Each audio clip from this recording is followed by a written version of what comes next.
Bonsoir tout le monde.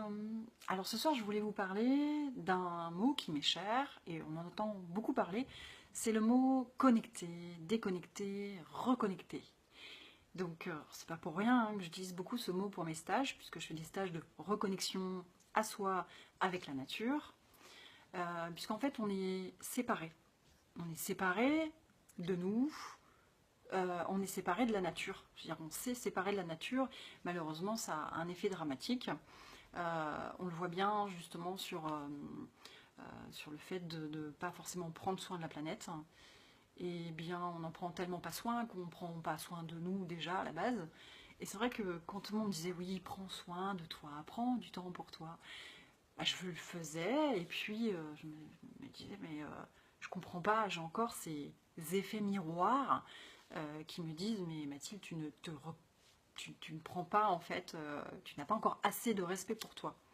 Et oui, parce que en fait on a ce qu'on appelle des effets miroirs, on a cette chance, parce que pour moi en fait c'est une chance, hein, je la comprends comme ça maintenant, ça n'a pas toujours été le cas, hein, d'avoir dans des situations, dans des rencontres, des proches, moins proches, des gens qui passent dans notre vie comme ça, voilà, des personnes qui vont nous bouger à l'intérieur, qui vont provoquer des colères, qui vont provoquer en fait de la tristesse, qui vont remuer des douleurs à l'intérieur.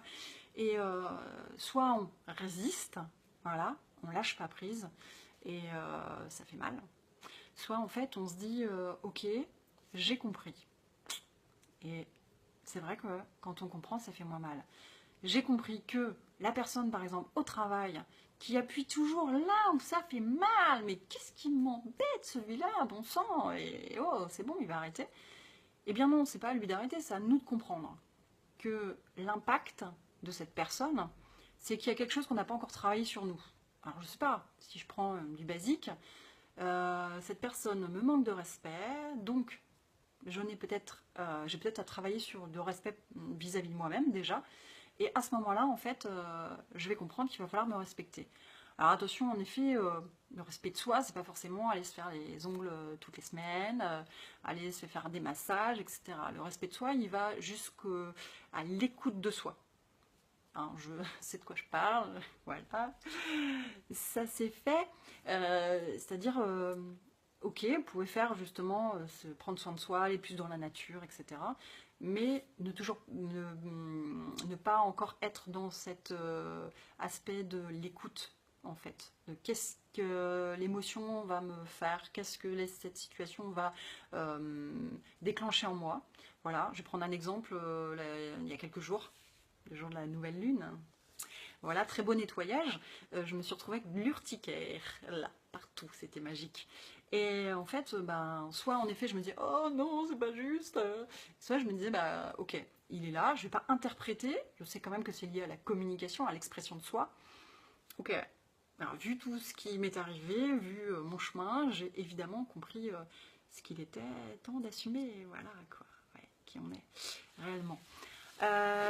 Et ben c'est ça, c'est de s'écouter en se disant mon corps est intelligent, je vais l'écouter, je vais entendre ça et je vais continuer à cheminer, à avoir les autres signes qui vont m'aider à une réelle prise de conscience.